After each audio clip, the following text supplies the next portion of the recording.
페이지의 사진은 저희 연구실에서 저하고 학생이 지난 올해 8월에 우리나라 국지연구소가 운영하고 있는 다산기지가 북극해 안에 있는 스발바드라는 섬에 위치해 있습니다. 스발바드의 다산기지를 방문해서 시료를 얻기 위해서 빙하를 탐사하며 있을 때 이제 기지에서 빙하까지 상당히 걸어가다 보니까 제가 체력이 오래돼서 남자 기수들 차 앞에 가시고 저는 뒤에서 혼자 떨어져가지고 가면서 앞에 가시는 분들을 사진을 찍었는데 이 사진이 오늘 첫 페이지로 사용되었습니다.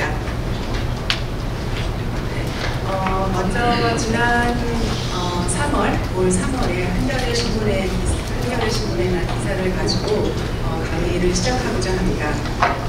1.5도 오른 지구 온도 75년 만에 가장 뜨거웠다라는 내용의 기사가 되겠습니다. 이 기사를 보시면은 이제 지난해니까 2024년이죠. 2024년에 지구의 평균 온도가 1.3파 이전에 비교해서 1.5도 정도 상승한 것으로 나타났다라고 세계 기상기구에서 발표한 보고서의 내용을 전달하는 신문 기사입니다. 올해가 아직 다 끝나진 않았지만 올해도 1.5도 이상 산업화 이전에 비교해서 오른 것으로 이렇게 관측이 되고 있습니다. 아마 어린이 여러분들 파리 협정에 대해서 들어보셨나요? 네, 들어보신 분들 계시고 그런 것 같은데 2015년에 맺어진 국제협정이죠. 그래서 지금 온실가스에 의해서 지구의 온도가 계속 올라가고 있는데 가능하면 2도씨 또는 1.5도씨 이상은 올라가지 않도록 제한을 하자. 그렇게 하기 위해서는 온실가스의 배출의 감축량의 목표를 정하고 이행하기 위한 어떤 계획을 세우고 이행하는 것을 5년마다 점검을 하자. 이런 내용의 국제 조약이었습니다. 여기서 1.5도를 기준으로 삼았기 때문에 삼았는데 사실 작년과 올해 이미 거의 1.5도 이상으로 올라간 것으로 이렇게 관측이 되고 있습니다. 한 해나 두 해 정도 1.5도 이상 올라갔다고 해서 계속해서 유지되는지 아닌지는 더 지켜봐야 하기 때문에 아직까지 파리 협정의 목표 달성이 불가능해졌다라고 말하고 있지는 않습니다. 하지만 최근 들어서 특히 2020년대 들어서 온도 변화가 상당히 가파른 것은 저희가 강조할 수 없는 사실인 것 같습니다. 이 온도 변화에 대한 부분을 오른쪽에 그림 보시면 잘 보이시죠? 그래서 1860년대부터 2023년 정도 2024년까지 온도 변화를 보여주고 있습니다. 보시는 것처럼 1920년대 이후로 온도가 그렇게 증가하고 있고 특히 최근에 70년, 80년 이후부터 상당히 급격하게 온도가 증가하고 있는 것을 관측 결과로 확인할 수 있습니다. 페이지에 한겨레 신문의 내용을 지금 그래프로 다시 보여주는 그런 슬라이드가 되겠습니다. 그래서 슬라이드에서는 1월부터 12월까지 매달 평균 기온을 그래프로 지금 라인 그래프로 보여주고 있습니다.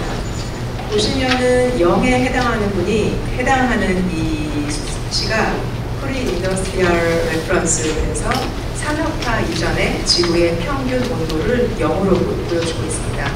여기에 대비해서 얼마큼 올라갔느냐를 지금 수치로 보여주고 있죠. 그래서 이 숫자가 해당하는 이 Y축을 읽으시면 되는데 모든 게 지금 1850년부터 모든 데이터를 여기 들어있는데 이 주황색으로 표시되어 있는 4개의 선이 지금까지 관측 중에서 가장 높은 온도를 보인 해들입니다. 그래서 이 해들이 바로 2016년, 23년, 24년, 그리고 25년. 아까 한겨레 신문 기사에서 보셨을 것처럼 2024년 온도가 상당히 높았죠. 보시면 1.5도 이상 초과해서 올라간 것을 볼 수 있습니다. 2025년 아직 끝나지 않았지만 4월까지의 관측 결과를 보면은 작년도와 비슷하게 상당히 높은 온도를 보여주고 있습니다. 대기의 온도가 더워지면은 바닷물의 온도도 따라서 상승을 하게 되어 있습니다. 이 그림은 월별 해수의 온도입니다. 특히 남이 60도하고 북이 60도 사이에 위치한 바닷물의 월별 평균 온도입니다. 온도 변화 보시면은 이제 회색 부분들이 1991년 2020년이 지금 가장 지난 해석이고요. 지금 주황색으로 보여주고 있는 부분들이 2021, 2, 3, 4, 5년의 결과이고 흰색은 그 이전 연도의 결과들이 되겠습니다. 1991년에서 2020년 사이에 그 부분들이 지금 해석으로 보여주고 있습니다. 지금 보시면은 기온과 마찬가지로 24년에 온도가 상당히 높게, 바닷물의 온도 상당히 높게 측정이 되었고요. 올해도 여기서는 지금 8월까지 측정 결과인데 작년만큼은 아니지만은 올해도 상당히 높은 기온을, 예년에 비해서 높은 기온을 수온을 보이고 있는 것을 확인할 수 있습니다. 이렇게 대기의 온도가 올라가고 또 바다의 온도가 올라가면은 어떤 일이 일어날까요? 다양한 변화들이 일어나는데 빙하의 녹음 현상이 그 중에서 가장 염려가 되고 있는 그런 부분 중에 하나입니다. 왼쪽의 논문 보고에서는 이제 스위스의 빙하가 10년 만에 25% 정도가 사라졌다라고 보고를 하고 있고요. 특히 올해 전년 대비 많은 비의 손실이 있었다라고 보고를 하고 있습니다. 오른쪽은 이제 3년 전에 네이처 페이퍼에 나온 내용인데 스발바드가 아까 저희 첫 페이지에서 소개해드린 우리나라의 다산 기지가 위치해 있는 노르웨이 북쪽의 섬입니다. 이 섬에 여러 나라들의 과학 기지가 위치해 있어서 다양한 관측들이 이루어지고 있는데요. 스발바드가 특히 전 지구의 온도 상승 속도의 약 7배 정도 빠른 상당히 급격한 온도 변화를 겪고 있는 곳이고요. 북극해 안에서도 다른 지역에 비해서 약 2배 정도 빠르게 온도가 증가하고 있다고 합니다. 이런 빠른 온도 증가에 의해서 스발바드에 있는 빙하들이 굉장히 빠르게 녹고 있습니다. 이 네이처 페이퍼에서는 위성 사진을 해석을 해서 91년도 이후로 빙하가 상당히 빨리 녹고 있다는 것을 발표를 했습니다. 그리고 아래 사진들 보시면은 제가 이번 8월에 찍어본 사진들인데요. 저희 연구실에서는 주로 오염물질을 연구합니다. 그리고 특히 이렇게 빙하 북극 지방에서는 오염물질이 빙하에도 많이 들어있는데 이 빙하에 있는 오염물질이 녹아서 강을 통해서 바다로 들어가면서 어떠한 변화가 일어나는지 또 바다에는 또 어떤 영향을 주는지 이런 것들을 연구하기 위해서 시호를 채취를 하고 있습니다. 올해 방문했을 때 이렇게 많은 양의 빙하 녹음물들이 바다로 들어가는 것을 확인을 하고 시호를 채취해 올 수 있었습니다. 그렇다면 왜 이렇게 도대체 온도가 급격하게 올라가는 것일까요? 특히 2020년대 이후로 상당히 급격한 온도 증가가 일어나고 있습니다. 온도가 증가되는 것에는 여러 가지 원인이 있습니다. 그 중에서도 저희가 간과할 수 없는 가장 중요한 원인들은 여러 과학자들이 모두 온실가스의 농도 증가다라고 이야기를 하고 있습니다. 학교에서 아마 어떤 온실가스가 있는지 이미 배우셨죠?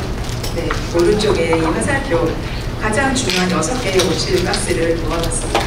그래서 이산화탄소, 메탄, 산화질소, 수소불화탄소, 압화탄소, 육불화학 이렇게 6개가 주요한 온실가스로 꼽히고 있고요. 이 가스들은 지구의 온도를 높이는 데 기여하는 정도가 다 다릅니다. 그래서 이러한 기여하는 정도를 지구온난화 지수라고 말해주는데 다행히도 CO2가 농도는 이산화탄소와 농도는 가장 높지만은 온난화 지수는 그렇게 크진 않습니다. 그래서 이 숫자들 보시면 상대적으로 작은 숫자이지만 이산화탄소는 대기 안의 농도가 워낙 많다 보니까 종합적으로는 가장 기후변화에 큰 영향을 주는 것으로 이렇게 여겨지고 있습니다. 그래서 가장 중요한 온실가스는 저희가 이산화탄소 그리고 메탄 두 가지라고 생각을 해주고 있는데요. 이런 온실가스들의 농도를 노아에서 이제 모아서 또 발표한 결과입니다. 그래서 80년대 이후로 이산화탄소는 이렇게 선형적으로 증가하고 있고 메탄도 계속 증가 추세에 있는데 특히 2010년 이후에 상당히 농도가 대기 안에서 증가하고 있는 것을 볼 수 있습니다. 서론에서 이 몇 개의 그래프를 가지고 최근의 온도 변화가 얼마나 심각한지 그리고 여기 이거를 바탕에는 온실가스의 배출이 있다는 것 살펴보았습니다. 그리고 제가 말씀을 안 드렸는데 작년 같은 경우에는 온실가스의 변화도 있지만 그러니까 작년이라고 해서 온실가스가 갑자기 크게 늘어나지 않았거든요. 거의 선형적으로 늘어나고 있는데 작년에는 이상 현상들이 조금 냉각 효과를 가진 라니냐에서 엘니뇨로 옮겨오고, 그 다음에 미세먼지 같이 좀들 반사할 수 있는 식물도 줄어들고, 또 태양의 활동도 늘어나고, 여러 가지 것들이 다 종합적으로 작용을 해서 온도가 특히 크게 증가했다라고 과학자들은 해석을 하고 있습니다. 네, 그래서 지금 제가 준비한 내용은 이제 탄소 배출 증가는 확실한데, 그렇다면은 이제 온도의 증가 말고 그 외에 어떤 변화들이 일어나는지 먼저 살펴보고자 하고요. 이어서 특히 이런 온도 변화가 극지방에 있는 얼음, 남극과 북극에 있는 얼음을 어떻게 변화시키고 있는지 살펴보려고 하고요. 동시에 이렇게 얼음이 녹으면서 어떠한 일들이 일어나는지, 단지 얼음이 사라진다는 것이 북극곰이 살 수 있는 서식처를 없애는 것 외에도 상당히 다양한 지구의 온도와 강수의 변화를 가져온다. 그래서 그런 변화들에 대해서 알아보고 마지막으로 저희가 할 수 있는 일에 대해서 생각해 보고자 합니다. 그래서 현재 기후변화로 일어나고 있는 지구 환경의 변화를 설명하기 위해서 5가지 중요한 예시를 가지고 왔습니다. 그 중에서 첫 번째가 대서양 자오선 순환의 약화입니다. 이름이 좀 어려운데 아마 학생들은 근데 이미 배우셨을 것 같아요. 그 과학 시간에 전 지구에 있는 보수가 어떻게 움직이는지 배우셨나요? 안 배웠을까요, 아직? 네, 연령에 따라서 좀 다른 것 같기는 한데, 이 화살표가 지금 전 지구에서 일어나고 있는 바닷물의 순환을 나타내는 화살표입니다. 바닷물이 이 화살표를 따라서 움직인다고 생각을 하시면 되고요. 이 중에서도 빨간색 화살표는 따뜻한 물이고요. 파란색 화살표는 찬물입니다. 그래서 찬물은 주로 이 바다에서 바닥에 가라앉아서 바닥을 타고 흐르고 있고요. 따뜻한 물은 밀도가 낮으니까 표층에서, 그러니까 바다의 위쪽에서 이렇게 움직이고 있습니다. 그래서 바닷물, 전 세계의 바닷물들은 사실 떨어져 있지 않고 이렇게 다 붙어 있습니다. 그래서 이렇게 일관된 움직임을 보이고 있고요. 이러한 일관된 움직임을 대서양 자오선 순환이다라고 말해주고 있습니다. 이렇게 대서양 자오선 순환이라는 큰 흐름이 생겨난 데에는 크게 2가지 원리가 작동을 하고 있습니다. 그 중에 첫 번째 원리는 바로 코리올리 효과입니다. 코리올리 효과도 아마 배우셨을 수도 있고 아직 안 배우셨을 수도 있을 것 같은데, 지구의 자전으로 인해 발생하는 효과고요. 지구가 자전을 할 때 사실 이 면적이 길이가 다르죠. 너비가 다르죠. 적도는 굉장히 너비가 넓고 지방은 좁습니다. 근데 시간적으로 하루에 한 바퀴, 똑같은 한 바퀴를 돌다 보니까 적도에서는 같은 시간 안에 더 먼 거리가 움직이죠. 그리고 북지방에서는 더 적은 거리를 움직입니다. 이러한 현상이 일어나다 보니까 바람이나 비행기, 이렇게 지구에서 떨어져 있는 물질들이 북쪽에서 남쪽으로 또는 남쪽에서 북쪽으로 이동하고자, 자오선을 따라서 이동하고자 했을 때 실제로 일정한 시간 뒤에 보면은 여기서 출발한 물체는 이렇게 굽어져서 여기에 도착해 있습니다. 왜냐하면 더 많이 움직이기 때문이죠, 동쪽지방에서.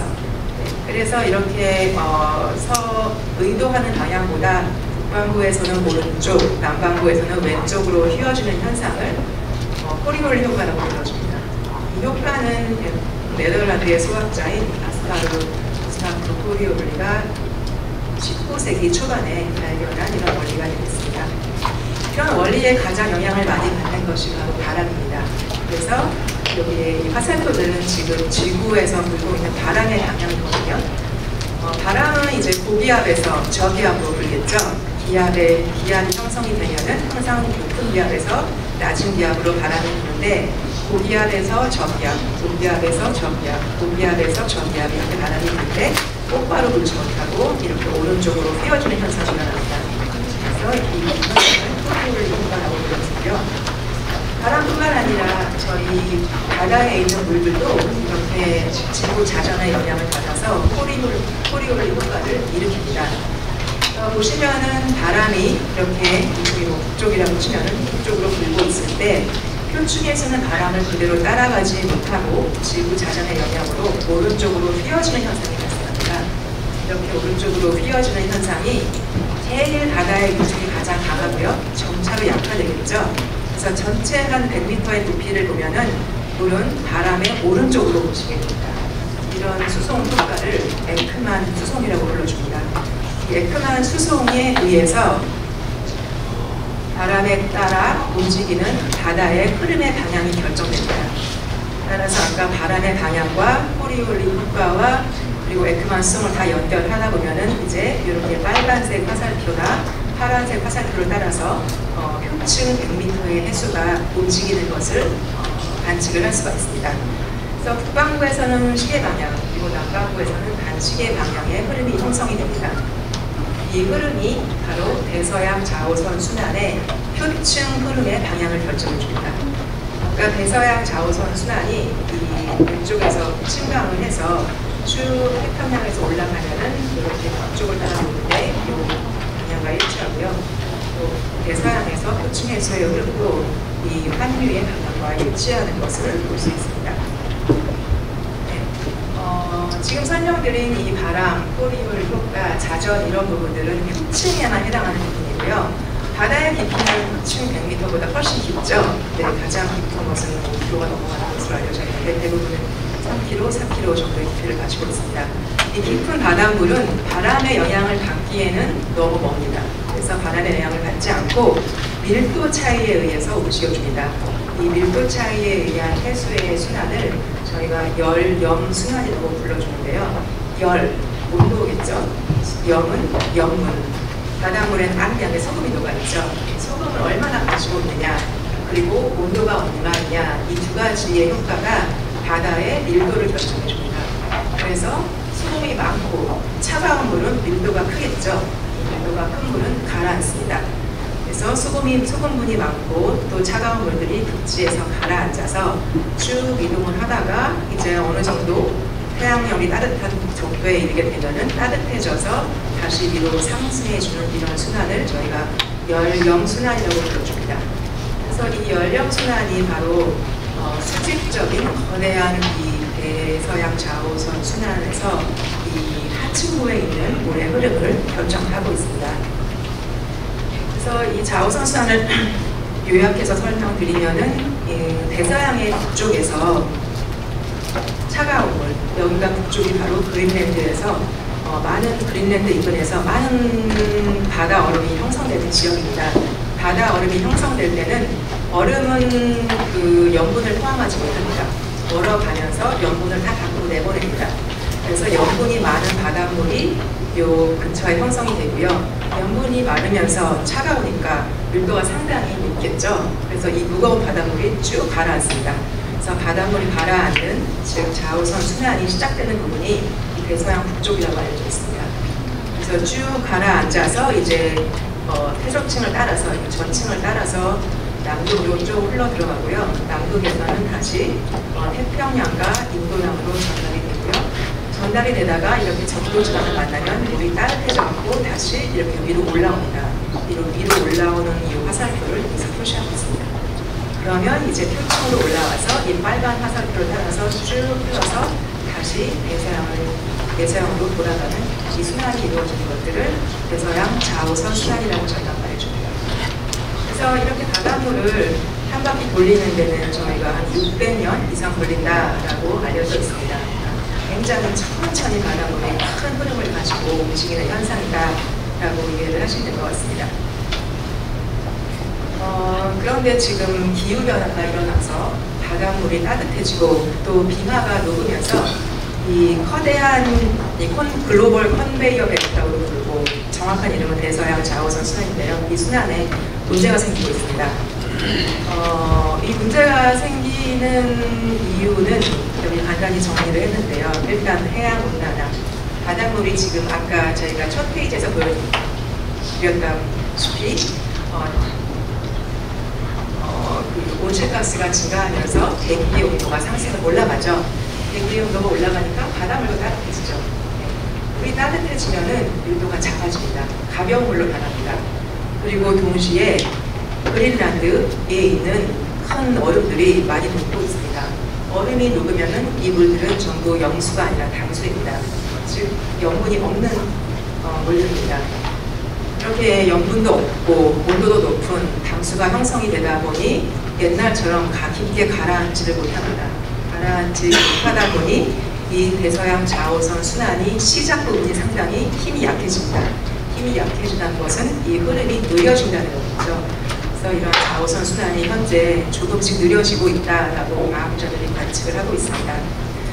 이 논문이 아마 제 기억에 한 2년 전에 Environmental Research Letter라는 논문에 발표가 된 이런 내용이 되겠습니다. 그래서 대서양 좌우선 순환에 대해서 모델링한 결과입니다. 아까 말씀드린 것처럼 여기가 그린란드거든요. 그린란드의 동쪽과 서쪽에서 이 차갑고 무거운 바닷물이 침강을 해주는 지역입니다. 이 침강 깊이가 65년에서 95년 평균인데 깊은 곳은 거의 3,000m까지 침강을 하고요. 대부분의 해역에서 1,000m, 2,000m 이상 쭉 가라앉습니다. 가라앉는 깊이가 이 밝은 색깔이다 이렇게 생각을 하시면 될 것 같습니다. 그래서 이렇게 쭉 가라앉아 줍니다. 그래서 좌우선 순환을 시작을 하는데 문제가 없다가 어느 정도 오르락 내리락은 하지만 평형 상태를 가지고 있었다가 이제 2000년도 들어가면서 기후변화가 심각해지면서 점차적으로 침강하는 깊이가 낮아집니다. 지금 Y축은 침강 깊이라고 보시겠습니다. 그래서 낮아지다가 2050년에 임계점을 지나서 2100년이 되면은 침강을 전혀 하지 않을 것 같다라는 모델 결과를 발표를 했습니다. 침강을 하지 않는다는 것은 이 좌우선 순환이 시작되지 않는다는 거겠죠. 따라서 전 지구의 바다의 흐름에 상당히 큰 변화를 가져올 수도 있다는 이런 모델링 결과가 되겠습니다. 좌우선 순환이 멈추게 된다면 어떤 변화가 일어날까요? 또 심지어 과학자들도 그 많은 변화들을 예측하기가 상당히 어렵습니다. 어려운 가운데에서 가장 심각하게 또 직접적인 영향을 받는 그 지역은 아마도 미국의 북동부, 그 다음에 유럽의 서쪽일 것이라고 예상을 하고 있습니다. 좌우선 시장이 시작되는 부분이 여기였고요. 끝나는 부분이 바로 이 걸프 스트림입니다. 그래서 걸프 스트림이 적도 지방의 따뜻한 물을 북쪽으로 이렇게 쭉 가지고 올라가서 그린랜드에 도달해서 다시 침강하는 게 좌우선 순환의 끝부분이었죠. 그런데 이 순환이 약해지면은 걸프스도 약해지고요. 약해진다는 것은 따뜻한 물이 이쪽으로 많이 올라가지 못하기 때문에 여기에 온도가 상승하고 또 해수면도 더 높아지고 이런 결과들이 이미 일어나고 있다라고 논문이 발표되고 있습니다. 그래서 최근에 발표된 한 논문에서는 1920년 이후에 이쪽에 해수면 상승을 조사했습니다. 미국 동부에. 그랬더니 오르락 내리락 하고 있는데 올라간 해에는 확실히 이 걸프 스트림이 약했었고 내려간 해에는 걸프 스트림이 강했었다. 이런 결과를 관측을 해서 발표를 했습니다. 또한 발표 내용은 이 대서양 좌우선 순환이 이 해수면 상승과 기상에 얼마나 중요한지를 잘 말을 해주고 있죠. 네. 또한 이렇게 열의 이동이 약해지면은 이 유럽의 서쪽에는 따뜻한 바닷물이 도달하지 못하기 때문에 기온이 낮아지는 냉각, 강한 냉각 현상이 일어날 것이다. 이렇게 과학자들은 예측을 하고 있습니다. 그래서 첫 번째 지구 환경 변화의 첫 번째 예시도 대서양 좌우선 순환에 대해서 얘기를 해봤고요. 두 번째 예시도 영구 동토층의 해빙을 가지고 왔습니다. 동토층에 대해서 많이 들어보셨죠? 네. 동토층 어떤 층인가요? 어떤 땅인가요? 맞습니다. 네, 너무 온도가 낮아서 너무 차가워서 땅이 얼어있는 상태. 네, 이것을 동토층이라고 하죠. 왼쪽의 사진에는 캐나다 영구 동토층 아래 얼음이 이렇게 드러난 사진입니다. 실제로 동토층, 저희가 스팔바드 갔을 때도 많이 갔는데요. 물들이 저희 지하수가 있죠. 땅 속에 물이 있죠. 네, 그 물들이 다 얼어 있습니다. 이렇게 물도 얼어 있고 땅도 얼어 있고 이게 바로 동토층입니다. 그래서 캐나다, 알래스카, 러시아의 시베리아 이런 곳에 많이 분포를 하고 있습니다. 근데 지금 지구의 온도가 올라가면서 이 동토층들이 녹고 있습니다. 녹고 있으면 일단 물이 녹고 토양이 녹으니까 이렇게 해안가에서 붕괴가 일어납니다. 그리고 해안가가 아닌 곳, 높은 산악지대도 붕괴가 일어나서 일단 이 랜드스케이프를 바꿔주는 역할을 하고 있습니다.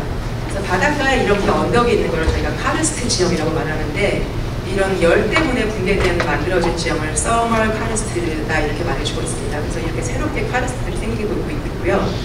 동시에 동토층에는 흙하고 물만 있는 게 아니라 동식물들의 잔해가 있습니다. 그래서 자라던 풀들, 동물들, 곤충들 다 그대로 얼어서 묻혀 있겠죠. 그래서 상당히 많은 양의 유기탄소, 저희 생물들을 이루고 있는 게 유기탄소죠. 네, 유기탄소들이 얼어 있습니다.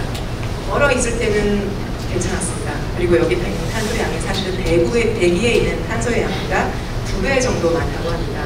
굉장히 많은 탄소들이 가만히 얼어져 있었는데 이제 이게 녹으면서 미생물들이 활동을 해서 그 유기탄소를 다시 산화시켜서 이산화탄소를 만들고 있습니다. 그래서 이 이산화탄소가 토양 사이에 물을 통과해서 다시 대기로 전달이 되고 있습니다. 이산화탄소와 메탄들이 방출이 되는 현상들이 대충 헤딩과 같이 일어나고 있고요. 이런 헤딩 현상은 아까 가장 중요한 2가지 온실가스가 바로 이산화탄소와 메탄이었죠. 이 온실가스의 농도를 더 높여서 지구의 온난화를 더 가속시킬 것이다 라고 과학자들은 예측을 하고 있습니다. 네, 지구환경변화 3번째 예시로 아마존 열대우림의 파괴. 학교에서 혹시 배우셨나요? 열대우림이 얼마나 파괴되고 있는지? 네, 그럼 잘 아실 것 같은데 아마존에 굉장히 넓은 면적의 열대우림이 있죠. 그래서 저희가 이 열대우림을 지구에 살아 숨쉬는 기후의 액체이다 이렇게 부릅니다. 그 이유는 나무가 자라면서 단지 파란색 불이 넓어지는 것만을 하는 게 아니라 이 나무들이 숨을 쉽니다. 그렇죠? 나무들이 이산화탄소를 흡수하고 산소를 내뱉고 이런 숨을 쉬죠. 이산화탄소와 산소에도 중요하지만 사실은 물에 대해서도 굉장히 중요한 역할을 합니다. 나무들이 숨을 쉬면서 물을 흡수하고 물을 또 방출을 해주는데 이 숲에서 방출되는 물들이 등 위로 올라가서 구름을 형성합니다. 그리고 구름이 모이면 다시 비가 내리죠. 이렇게 물들이 순환을 하면서 이 열대우림이 계속해서 번성할 수 있도록 도와줍니다.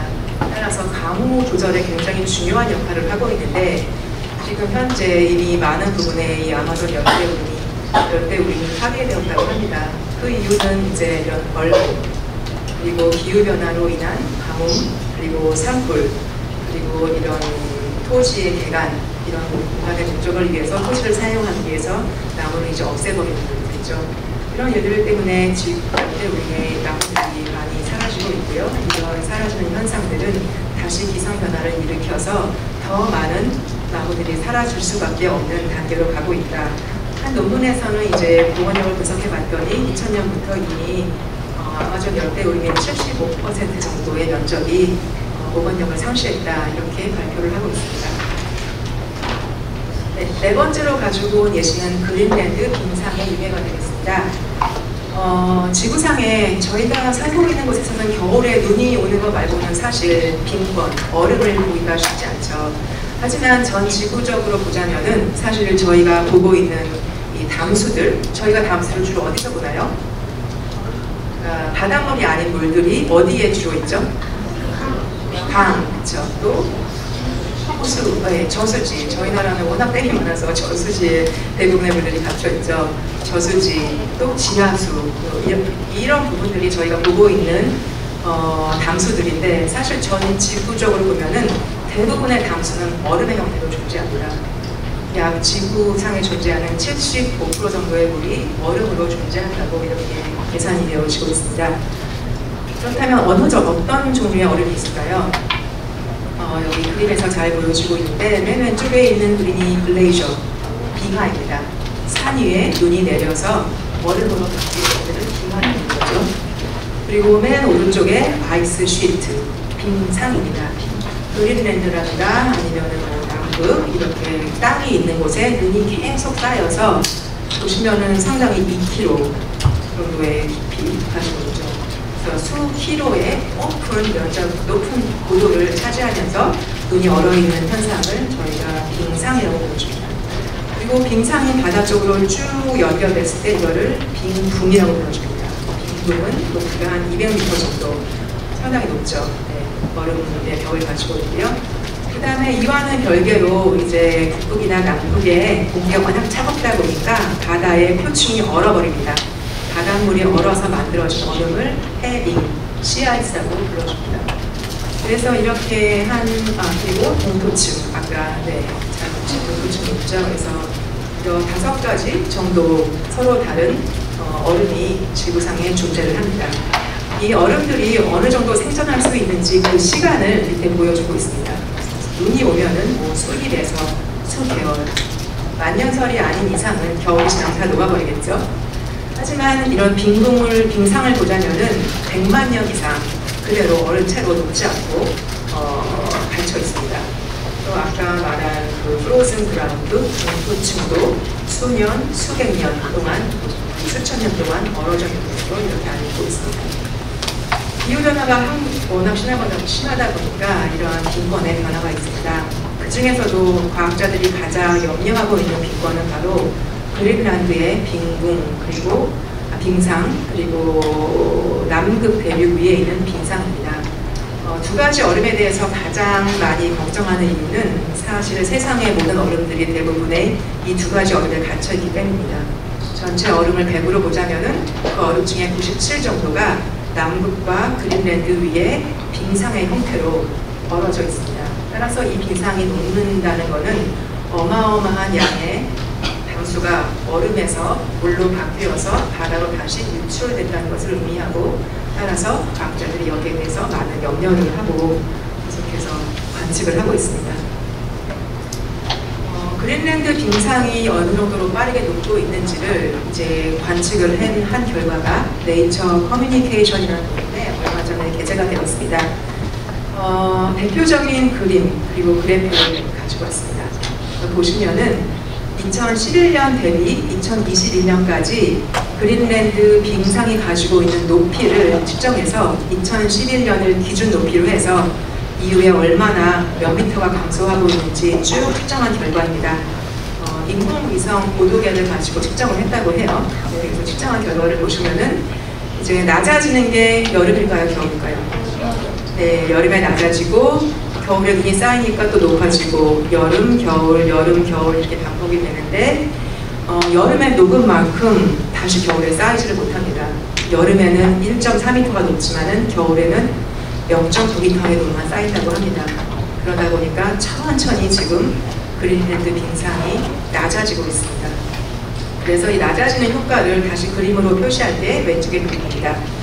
얼마큼 낮아지는지 빨간색이 지나면 더 많이 낮아진 거고요. 파란색이 지나면 더 많이 높아진 겁니다. 그래서 이게 여름이고요. 이게 겨울이고 이거는 지난 10년 평균입니다. 여름, 겨울을 다 합치면은 빨간색이죠. 즉 해안가를 중심으로 그린란드의 빙상이 점점 낮아지고 있습니다. 즉 녹고 있다는 뜻이 되겠죠. 그래서 이 낮아지면서 굉장히 많은 양의 담수들이 바다로 유출되고 있다라고 관측이 되고 있습니다. 같은 논문에서 이번엔 높이가 아니라 녹는 일수를 이렇게 그림으로 표시를 하고 있습니다. 그래서 왼쪽 그림을 보시면은 2025년 4월에서 7월 사이에 뭐 한 30일 정도 해안가에 녹는 날들이 있었다. 그리고 이 녹는 일수는 점점 시간이 가면서 증가하고 있다. 이런 결과들을 발표를 하고 있습니다. 이 녹음 현상이 바다 해양 생태계에 어떤 영향을 주는지는 뒤에 다시 설명을 하도록 하겠습니다. 네, 온도의 상승으로 인한 지구 환경의 변화 5번째 예시, 마지막 예시입니다. 산호초의 붕괴. 마찬가지로 많이 사진도 보고 들어보셨을 것 같습니다. 혹시 산호초 보신 적 있나요? 제주도에서 뭐 스노클링 하신다던가, 네, 다른 바다 가서 스노클링 하셨다면 아마 산호초 보신 기억이 있을 것 같습니다. 무슨 색이었나요, 산호초가? 네, 다양한 색깔을 지금 얘기해 주시는 거 있습니다. 하얀색도 있고 또 다른 색도 있고 그렇죠? 맞습니다. 제가 설명하려는 내용인데 미리 알고 있네요. 하얀색은 죽었을 수도 있고 안 죽었을 수도 있는데 죽어가고 있는 겁니다. 네.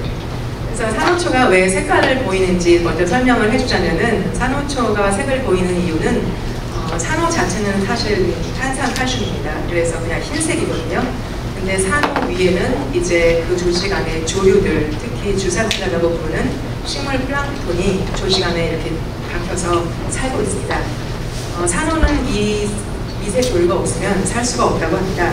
미세 조류가 하는 역할은 물과 이산화탄소를 이용해서 뭐 단백질, 당류, 지질류 이런 여러 가지 유기물들을 합성을 해줍니다. 그리고 그 유기물들을 산호에게 전달을 해주면 산호가 그 유기물을 이제 먹이원으로 사용을 해서 생존을 할 수가 있습니다. 그래서 더 빨리 자라고 그리고 더 다양한 구조로를 형성하게 됩니다. 반대로 산호는 이 미세조류에 이산화탄소하고 또 이런 부착 고체, 부착지, 쉘터를 제공을 해줍니다. 이렇게 이런 관계를 공생관계라고 하죠. 그래서 산호와 미세조류는 공생관계를 이루면서 살고 있는데 환경 변화에 의해서 특히 바닷물의 온도가 증가되면은 산호 저지에 살고 있는 조류들이 전부 배출이 됩니다. 조류가 살기에 적합하지 않은 환경이 된다는 말이겠죠. 네, 그래서 배출이 되고 나면은 이제 산호가 이렇게 흰색으로 변합니다. 그래서 이걸 백화현상이라고 불러주고요. 백화현상이 일어났다고 해서 산호가 바로 죽은 건 아닙니다. 산호 자체는 원래 흰색이고 흰색인 상태로 어느 정도는 살 수 있어요. 그래서 뭐 6개월 정도는 살 수 있다고 합니다. 그래서 6개월 안에 다시 조류가 와서 부착이 되고 다시 공생관계를 이루면 다시 살아날 수 있지만 이러한 수온 증가가 지속적으로 일어나서 다시 미세조류가 부착이 되지 않는다면은 이제 에너지원을 얻기가 어렵기 때문에 산호가 이제 더 이상 살지 못하고 손실되는 그런 결과를 가져오게 됩니다. 그래서 산호초의 붕괴도 수온의 증가에 의한 바다에서 일어나는 생태계의 변화의 중요한 변화로 알려져 있고요. 과학자들의 예측에 의하면 이미 많은 부분의 산호초가 붕괴가 됐고 아마도 지금의 탄소 배출이 계속 유지가 된다면은 수십 년 안에 지구상에 있는 탄소의 70에서 90% 정도가 다 사라질 것이다 라고 이렇게 예측을 하고 있습니다. 네, 여러 가지 다양한 변화들에 대해서 말씀을 드렸고 두 번째로는 이제 본격적으로 지방 얼음의 어떤 일들이 현재 일어나고 있는지에 대해서 좀 더 자세하게 이야기를 하도록 하겠습니다. 극지방에서 일어나는 얼음의 면적의 변화에 대해서 나사에서 아주 좋은 동영상을 제작해서 제가 그거를 같이 보도록 하겠습니다.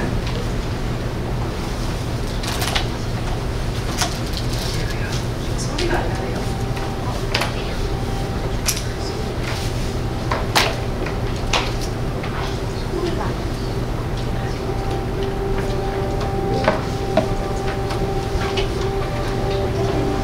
The Arctic maximum was 14.33 million square kilometers.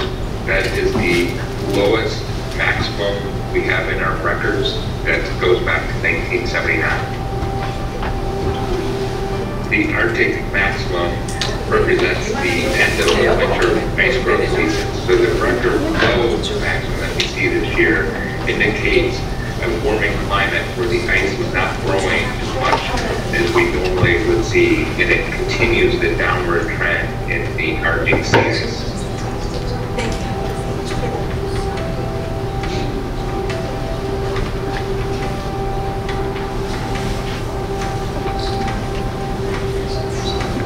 The Antarctic sea ice reached an annual minimum extent of 1.98 million square kilometers.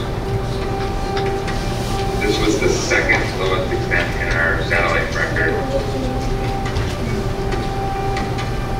With the Arctic sea ice reaching its lowest maximum and the Antarctic reaching its second lowest minimum, the global sea ice extent reached a record low in our satellite record.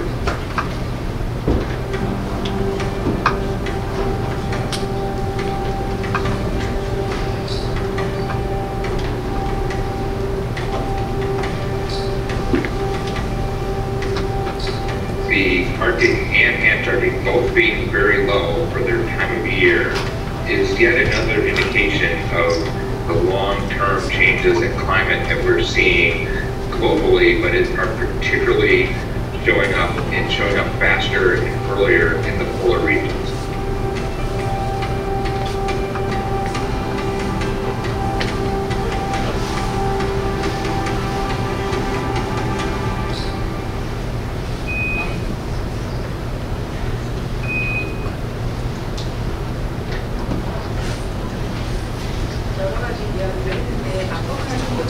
지금 2025년 3월을 기준으로 했을 때 3월이 이제 북반구는 겨울의 끝이죠. 그래서 북극의 얼음이 가장 넓은 달이 3월인데 올해 3월이 그 가장 좁은 면적의 해빙을 보였다라고 얘기하고 있고요. 반대로 3월이 남반구, 남극은 여름입니다. 그래서 가장 좁은 면적의 해빙을 보이는 시기인데 올해는 기록적으로 두 번째로 더 좁은 가장 두 번째로 더 좁았던 기록을 보였다라고 이야기를 하고 있습니다. 저희가 해빙은 1979년 이후로 위성 관측을 통해서 계속 관측을 해왔습니다. 관측 결과 그 이후로 계속 관측을 하고 있는데 이 그림에서 보시는 것처럼 80년대, 90년대, 그리고 2000년대 초반에는 아주 감소가 작았어요. 그러다가 이제 2000년대 들어서면서 특히 2010년, 20년 이후로 이전에 비해서 굉장히 빠르게 해빙의 면적이 감소하고 있습니다. 극지방의 해빙을 관측해서 이제 여러 가지 척도를 사용해서 표현을 하는데 그 중에서 가장 많이 사용되는 척도가 해빙의 범위입니다. 그래서 농구나 신문기사 보면은 올해는 해빙의 범위가 거의 몇 프로였다, 몇 제곱킬로미터 이런 말을 많이 해주는데요. 범위를 저희가 측정을 할 때 임계 농도로 15%를 말해줍니다. 그래서 단위 면적이 있고요. 그 안에 해빙이 15% 이상이 있으면 해빙이 있다라고 말해주고요. 15% 이하면 해빙이 없다라고 말해줍니다. 그래서 있는 면적을 다 합친 것을 해빙의 범위다 이렇게 말해줍니다. 그래서 해빙의 범위를 쭉 이렇게 숫자로 보여주고 있는데 여기서 기준이 되는 게 지난 30년입니다. 이 30년의 평균을 0으로 두고서 그보다 해변이 넓었을 때를 플러스, 낮았을 때를 마이너스로 보자면은 최근에 78년부터 쭉 관측 이후로 해빙이 이렇게 쭉 감소를 하고 있습니다. 빨간 부분은 북반구의 여름 9월이고요. 그리고 검정색 부분은 겨울이 되는데 겨울에 감소하는 그런 추세보다는 여름에 감소하는 추세가 훨씬 빠르고요. 이 감소 추세로 계속 이어지다 보면은 2050년 정도 되면은 이제 여름에는 해빙을 전혀 볼 수 없게 완전히 다 바다가 열리는 이런 시기가 올 것이라고 이렇게 예측을 하고 있습니다. 두 번째로 중요하게 추정하는 척도가 연령입니다. 해빙에도 나이가 있습니다. 그래서 과학자들은 이제 위성을 보고서 이 얼음이 작년에는 여기 있었는데 올해는 여기 있네, 아니 올해는 없어졌네 이런 식으로 추정을 해서 나이를 예측을 합니다. 그 나이를 해보니 85년에는 이렇게 4살 이상의 해빙들이 많이 있었는데 재작년에 측정한 결과를 보니까 대부분의 해빙이 이렇게 2살 이하로 측정이 되었다는, 즉 면적만 주는 게 아니라 이미 있는 해빙들도 나이가 상당히 줄고 있고요. 동시에 두께도 줄고 있습니다. 해빙의 두께는 면적보다는 나중에 측정이 되었는데요. 위성을 가지고서 고도를 측정할 수 있다 보니까 이 고도계를 이용해서 해빙의 두께를 측정을 합니다. 측정 결과에 의하면 현재 면적과 함께 두께도 계속 낮아지고 있습니다. 뿐만 아니라 남빙에서도 해빙의 감소는 일어나고 있습니다. 그래서 이 사진은 남극 대륙 부근의 남빙양의 해빙의 농도, 이거는 2025년 8월의 결과고요. 지난 30년과 비교했을 때 더 해빙의 농도가 높으면은 파란색, 낮으면 빨간색인데 보시는 것처럼 빨간색보다 훨씬 많습니다. 그렇죠? 점점 농도가 감소하고 있다는 뜻이겠죠. 그리고 이거는 볼륨, 체적입니다. 계속해서 감소 추세에 있고 특히 올해 해빙이 많이 남빙양에서 감소했다고 합니다. 이거는 두께, 남빙양의 해빙 두께인데 마찬가지로 이전 30년에 비교해서 더 낮은 두께를 지금 마이너스 빨간색으로 표시하고 있는데 이 남빙양 대부분의 면적에서 두꺼워지는 지역보다는 더 얇아지는 지역이 더 많은 것으로 이렇게 관측이 되고 있습니다. 네, 이렇게 남극과 북극에서 얼음들이 얼마나 사라지고 있는지, 그 연령이 어떻게 낮아지고 두께가 어떻게 낮아지는지 관측한 결과들을 보여드렸습니다. 이렇게 얼음이 녹는다는 것이 과연 어떤 의미를 가질까요? 지구변화를 알아보는 것도 중요할 것 같습니다. 여러 가지 변화가 일어나는데 그 중에서 가장 염려하고 있는 부분, 가장 중요한 부분은 바로 반사율의 감소입니다. 이 반사율을 알베도라고 불러줍니다. 그래서 얼음은 아시는 것처럼 이제 흰색이다 보니까 태양 복사열의 상당 부분을 반사해서 다시 우주로 보내줍니다. 즉 지구를 차갑게 유지하는 데 도움이 되고 있는 것이죠. 하지만 물이나 토양, 흙 이런 부분들은 반사율이 상당히 낮습니다. 그래서 얼음이 사라진다는 것은 더 많은 열이 지구로 흡수된다는 것을 의미합니다. 두 번째는 바다에서 대기로 열이 전달되는 부분이 더 많아지게 됩니다. 북극이나 남극이나 겨울에 보면은 대기는 영하 30도, 영하 40도 상당히 춥습니다. 하지만 물은 1도, 2도, 5도 상당히 따뜻합니다. 대기보다 물이 따뜻하기 때문에 열은 항상 바다에서 대기로 전달이 됩니다. 이렇게 열의 흐름이 자유로울 때 이 정도의 열량이 흐른다면은 CRS가 단열을 하고 있는 조건에서는 약 100배 정도 낮은 열량만이 전달이 됩니다. 따라서 헤딩은 열이 바다에서 대기로 전달되는 것을 막아주는 역할을 하는데 헤딩이 사라진다는 것은 지금보다 더 대기가 따뜻해진다는 얘기겠죠. 또한 바다의 얼음이 녹는 현상은 바닷물의 구조를 바꿔줍니다. 바닷물의 성층화에 대해서 혹시 들어보셨나요? 여러분들 학교에서 배우셨나요? 네, 아직 아마 중학교 정도 가면은 배우실 것 같은데 바닷물은 지금 골고루 다 같은 밀도를 가지고 섞여 있지 않고 층층이 밀도에 따라서 쌓여 있습니다. 무거운 물이 밑에 가라앉아 있고요. 가벼운 물은 위에 떠 있습니다. 이렇게 밀도에 따라서 층층이 쌓여 있는 현상을 성층화라고 해주는데 바다에서 얼음이 녹게 되면은 이제 헤딩이 녹는다던가 아니면은 빙상 녹아서 바다로 들어가게 되면은 가벼운 담수가 위에 더 많이 차지하게 되면서 이 성층화가 더 심각해집니다. 그래서 성층화의 강화가 일어난다 생각을 하고 있습니다. 성층화의 강화가 일어나면은 바다에 사는 생물들의 어떤 생태계에 영향을 줍니다. 자, 왜 그럴까요? 이 그림에서 좀 복잡하지만 표현을 하고 있습니다. 크로로필 A 혹시 배우셨나요? 생물 시간에 배우셨을 수도 있을 것 같은데, 네, 크로로필 A는 식물들이 가지고 있는 색소죠.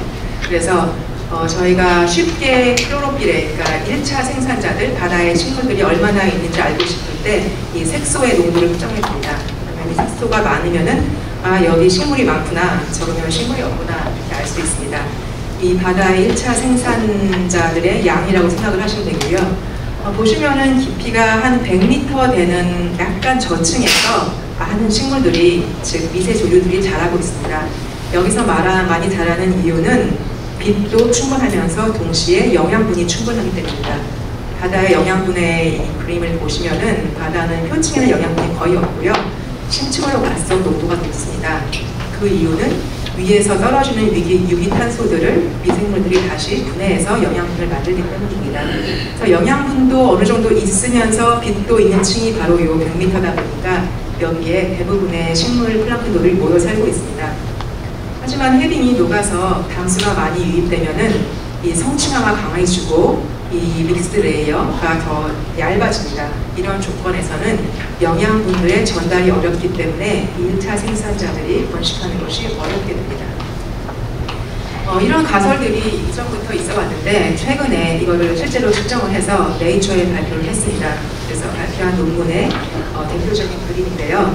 오른쪽 그림이 아예 얼음이 없는 상태, 우리가 보는 보통의 바다라고 생각을 하시면 될 것 같고요. 왼쪽의 그림이 이제 바다 위에 있는 얼음 또는 빙하들이 녹아서 담수가 바다로 들어갈 때 성층화가 된 것을 이렇게 선으로 표현하고 있습니다. 여기는 이제 밀도 차에 의해서 물들이 층층이 쌓여 있고요. 여기는 이제 밀도 차가 별로 없는 물이다. 이렇게 생각을 하시면 될 것 같습니다. 밀도 차가 없으면은 아까 그림에서 보신 것처럼 이제 빛도 잘 들어오고 영양분도 잘 전달이 되니까 이렇게 1차 생산자들이 많은 양으로 번식을 합니다. 그리고 이 탄소는 사실 대기에서 온 이산화탄소죠. 네, 이산화탄소를 식물이 유기탄소로 만들어서 다시 이 식물이 죽으면은 퇴적층으로 이동을 하면서 탄소를 대기에서 표층 바다에서 심층 바다로 쭉 끌고 간다 해서 저희가 이거를 생물학적 탄소 펌프다라고 말해줍니다. 이 탄소 펌프가 굉장히 원활하게 돌아가고 있는 현상이고 이에 반해서 만약에 얼음이 녹는다면은 성층화가 되면서 이 미세 조류의 양이 줄어들게 되고요. 미세 조류의 양이 줄다는 것은 대기에서 표층과 심층을 통해서 저층으로 이동되는 탄소의 양이 더 줄어든다는 것을 얘기합니다. 그래서 이렇게 얼음이 녹는 현상은 해양의 탄소 흡수력 약화를 가져온다라고 설명을 하고 있습니다. 이렇게 탄소의 흡수에도 중요한 역할을 하지만은 1차 생산자 식물 플랑크톤은 그 상위에 있는 이제 생물들에게 중요한 에너지와 탄소원이 되겠죠. 그래서 저층에서부터 이제 탄소원이 많이 합성이 안 된다는 것은 위에 있는 고층 더 상위에 있는 생물들에게도 악영향을 미친다는 것을 쉽게 생각을 할 수가 있습니다. 네, 이렇게 제가 이제 세 부분으로 나누어서 극지방에서 얼음이 녹으면서 어떤 일이 일어나는지를 설명을 드렸고, 마지막으로 무엇을 해야 할까 간단하게 정리를 해보았습니다. 작년도 여름에 난 기사인데 혹시 기억을 하시나요?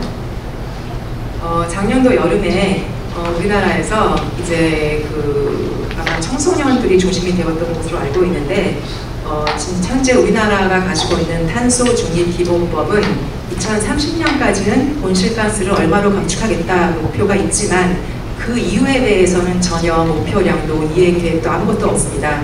그리고 2031년 이후로 감축 목표를 설정하지 않은 것은 청소년이 나중에 자랐을 때 미래에 쾌적하게 살 수 있는 이 기본권을 침해하는 행위이기 때문에 이것은 헌법에 어긋난다라고 소송을 걸었습니다. 그리고 헌법재판소는 맞다, 이건 헌법에 맞지 않는다라고 판결을 내려서 승소를 했습니다. 그래서 이러한 결과로 이제 헌재에서 국회와 정부에 2026년 2월 말까지 법을 개정해서 2031년 이후에도 탄 온실가스를 얼마나 감축할 건지 기준을 만들고 이행 계획을 수립하라라는 명령을 내렸습니다.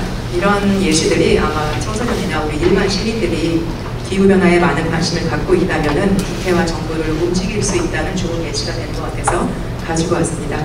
이런 사실은 기후 관련 소송들이 유럽에서 여러 차례 있었고 많은 소송가 있었는데 저희 나라를 포함해서 아시아는 이 일이 작년도 있었던 이 일이 아마 최초의 소송이라고 합니다. 두 번째 저희가 할 수 있는 일, 육류 소비.